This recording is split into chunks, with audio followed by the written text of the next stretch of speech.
with me now. What are you saying, DR?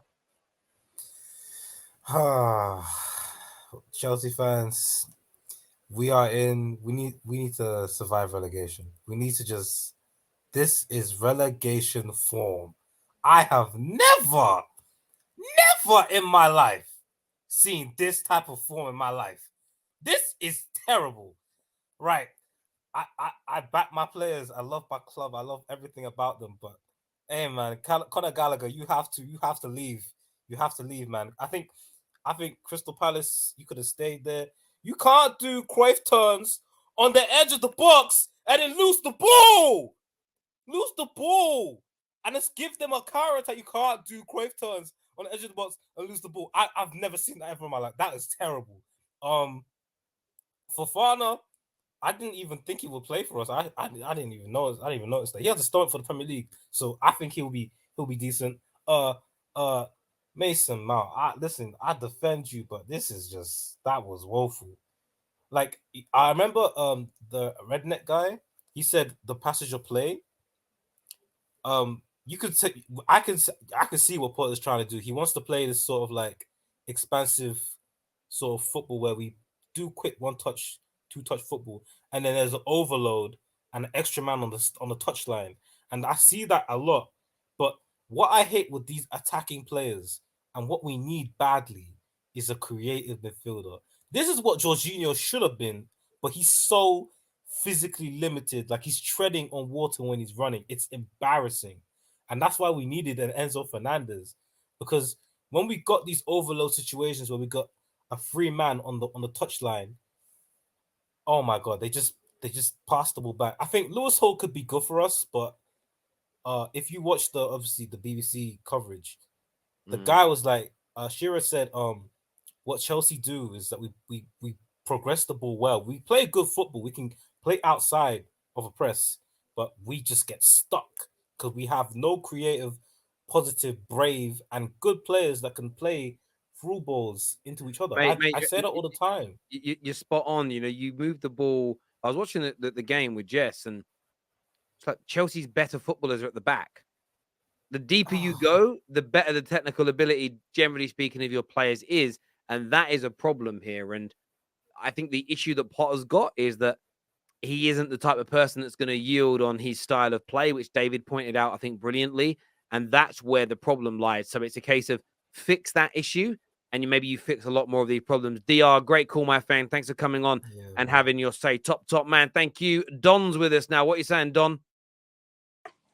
Yes, Terry. How's it going, man? Yeah, I'm well. Give me your thoughts on Chelsea at the moment. Bro, I'll be honest. The only way we're even going to salvage this season is if we have a serious January.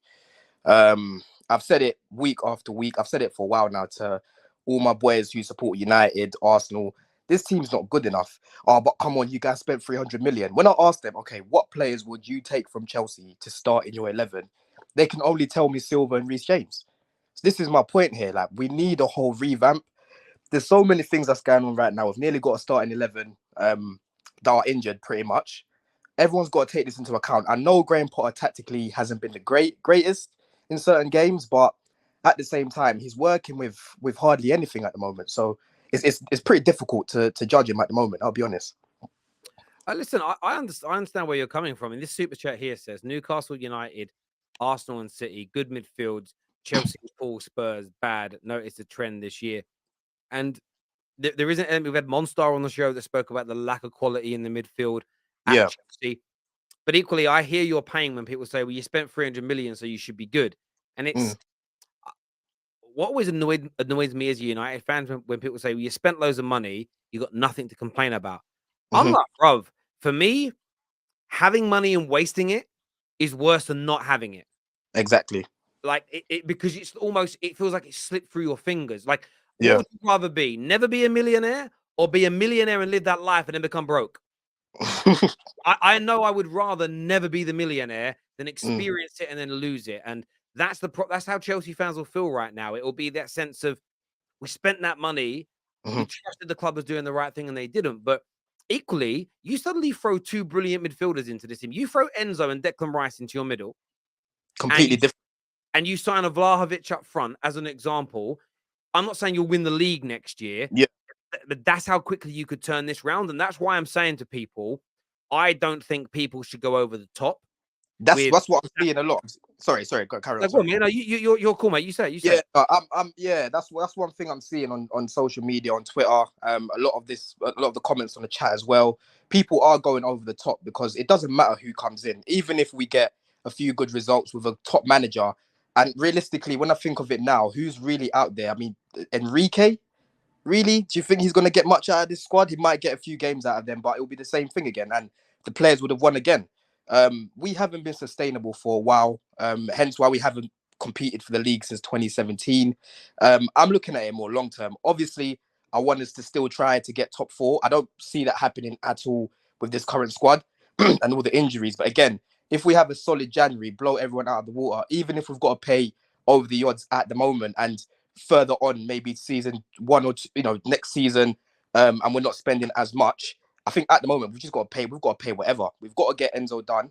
We've got to get Rice next season. I know Arsenal, there's been a few whispers about him going Arsenal. I don't see that happening when they've got Partey there. So really and truly, we have to get that one done. And like you've said there, that's the engine of your team. You need to sort out the midfield. We have to sort that out. It doesn't matter what striker we bring in. We can bring in Haaland. I was telling my boy earlier, we can bring in Haaland. At Chelsea, you would be seeing Timberland memes of Haaland because our midfield just does not create for the attack. So we need to sort that out as a priority. Then we can start talking about these other tactics and Graham Potter in a bit more detail. But for now, he's going through a lot. And I think people just are kind of ignoring that, which is a shame. I agree with so much of what you're saying, and it's logical. And this is the thing with what's going on with Chelsea right now. I'm loving the difference in opinion. There is the sack Graham Potter and bring in a better manager and watch us get better. With the team you've got and the lack of energy and effort from some, the lack of quality from other areas, I don't know. And I was saying it earlier, one of the biggest problems your club's got to resolve is being so reliant on Reece James, who is an injury-prone player, because you can get rid of Graham Potter tomorrow and bring in Pep Guardiola. If Reece James is his only source of creativity and he gets injured for 3 months, which is likely, then his team fouls as well. Like, you need the right quality of player. So the market is going to be key for you, and developing some of these really young, talented players. Listen, great call, Don. Thanks for coming on, mate, and having your say. I appreciate it, brother. All the best, Don. Thank you. Zion is with us. Zion's a Chelsea fan. What you saying, bro? You're right, Terry. Yeah, I'm good. A long time no speak to yourself, and it's been a disastrous return after the World Cup, out of the Carabao Cup, out of the FA Cup. Only one win since the return in the Premier League. Talk to me. It's typical Chelsea. I mean, regardless of what's come in, what's gone out, it's typical Chelsea. I mean, I've seen this Chelsea under Roman, for many years. I've seen this Chelsea under many top managers, and it doesn't surprise me one bit. I mean, I wasn't really too excited about the new ownership coming in, or the new manager. I was against the new manager, especially when they sat Tuchel. I thought they were going to bring in a experienced manager in the game, to if you want to build a project, you want to build, in my opinion, a manager. Okay, fine, a young manager, but it's at least got experience in not only in Europe, but in the league as well. So Potter was going to be a huge gamble regardless of who they're going to bring him in. Obviously, he's done miracles at Brighton, but Brighton's not Chelsea. Chelsea's miles ahead of Brighton when it comes to expectations. If you finish, in the top half of the table with Brighton, that's a huge achievement for them. But with Chelsea, if you're finishing 10th place or below that, that's a massive underachievement, especially with the money that Chelsea spend year in, year out, with the players that they bring in. And this is why I said, you bring in ownership from, the America. I wanted to play with the ownership where you have a style of play where you scout these players, like how Liverpool do it. I mean, if you think about it, Liverpool's transfer strategy in the past couple of years have been sensational. I mean, look at these targets that we're bringing in. I mean, Salah from Roma, they spent not even that much. Alisson from Roma, you see their plan. They've got a plan, and obviously this is a long-term thing they've been building upon with the right manager there to build upon a great team. Potter has just come in, and you're trying to now put these data analysts kind of guys in the background and see. Potter's never worked with these type of people. Potter's never worked with these top kind of sporting directors, these technical directors, especially within the regime that expects him to, go get top four, go get points out of these crucial games. So I'm not surprised, and to be honest, right now I don't care. I actually got, I've got better things to do than right now and watch Chelsea. I mean, I did watch the game today, but it's just the same old stuff, to be honest. I mean, I haven't watched Chelsea since the World Cup. This is the first game I watched of them, and it's the same old stuff from before the World Cup as well. So it's going to take time. Obviously, I wouldn't sack him because it's just stupid. You've given him a five-year deal for a reason, and that is to build upon a project. If you sack him now, you're looking like a complete idiot because you've just appointed a manager with all of his staff from Brighton, spent so much money on him, and you're just going to sack him after like this rough patch. I mean, this was the same like when Lampard was in this kind of state where Roman sacked him. I remember when we lost to Leicester away, and that was his last game.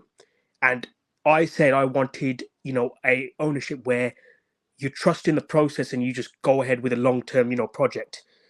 Right now, obviously, it's not working out, but to get the success that we want, you got to go through this pain. And I said this since day one, but I don't think this manager is capable of taking Chelsea to a Premier League title, let alone a Champions League title. Listen, Zion, brilliant words, well articulated, and respect your opinion massively, my friend. And we'll certainly chat again soon. Appreciate Top man, thank you, Zion. Next up on the show, Alex is here. Alex the Redneck is here from America. What you saying, bro? Hey, Terry, how you doing? Yeah, I'm good, my friend. Talk to me because Chelsea seem in an absolute mess right now, brother. Now I hope people understand why some Chelsea fans like Tuchel, because he can literally do some wonders with the Chet squad. Let's put it this way. You see what I'm saying? So for me, I don't think sacking Potter at this moment will be the right decision either, because as much as I miss Tuchel and I didn't want him to be fired, I don't think Tuchel would have done better with this squad, maybe slightly better, but I don't think it will be significant better that actual something visible could be changed. So for me, maybe a couple of more games, like one maybe, because we had the same problem last year, literally. When Kovacic and Kante got injured and James got injured, we went to slums. So this is literally what happened now. So we have previous things to think of since last season. So for me, firing Potter right now will be madness. The only problem I have with Potter, I can't understand what he's trying to do. That's my biggest problem. Is even if you said I was the reason I am actually here, because it's like you said that I can see the style he wants to play, and I'm here literally want to know what style do you see, because I cannot figure it out. Well, again, when I say style, and people ask that question, as in I've seen the last couple of games, I've seen a number of passages of play where there's been really quick one-touch and two-touch football. Or there was I'll give you an example. There was a play you did on the left-hand side that involved a number of players. I don't remember which ones exactly. I remember who ruined it, though, was Mason Mount with a very bad touch. I know what you're talking about. There was another play, maybe 15 minutes later, you were losing. A nice bit of work on the right-hand side involving Ziyech, and I want to say Conor Gallagher was involved, and then the ball gets played through to Kai Havertz, and his first touch lets him down. There's those moments. There's the way you play out from the back as an example. So you're saying quicker in the middle. Quicker in the middle than usually. I don't know what this stuff's called because I don't play Football Manager, so I don't know the names of it. But he wants to play fast football, one touch, two touch, passing, great, good, good triangles and shapes between people to move that ball into the final third. And then when you get it into that final third, it's down to your creative players to use their individual chances. That's what most managers do. I'm not saying that Graham Potter's trying to create a style of football that's got a new name or it's groundbreaking, but he wants to play a more open, expansive, and entertaining style of football. I just don't think he has the caliber of players to be able to pull it off, because you see those moments. And when the young kids come on, the way you're moving that ball around the back, the way they're interchanging with each other, you can see quality. What you don't have when those kids come on is 2 or 3 stars that set it alight. You didn't have a Mahrez out there tonight. You didn't have an Alvarez out there tonight. You didn't have, you didn't got KDBs and Haalands anymore. Chelsea just don't have that. Your players that were bought in as stars, all of them, by the way, prior to Graham Potter, none of them have lived up to the price potential. Tag. Yeah, exactly. But I see what you're saying, and I understand what you're saying. For me, To have that kind of game, you have to have a long time. So I understand what you're saying, that you see a specific style. That's kind of way that I like. I like one-touch football and the quicker passes between the line. If you don't provide the threat through the middle and you always go wide, it's easy to defend against you. So when Potter came in, I saw what you were saying. The problem is Chelsea has the same players for that midfield that we had the last season. So going back to the fans that want a Potter out, that's the problem. What we're gonna have if Tuchel was here, he will have the same problem with the same players because we already been through that. My question is, do you believe Tuchel's recruitment better than Potter recruitment? That's the question. I don't. Well, You see what I'm saying? Like, but the point around that question is the majority of the players you bought under the Bowley regime were quote unquote for Tuchel. I So, wouldn't say that. well, this is the point. We don't know. The irony is this: when Tuchel came in, the rumor was actually all the players that were bought under under Frank Lampard were actually for Tuchel because they knew he was coming later down the line. People are now saying, well, actually, all those players were bought for Graham Potter because they knew he was coming down the line. But Tuchel came out and said, I can't create anything good. Yeah.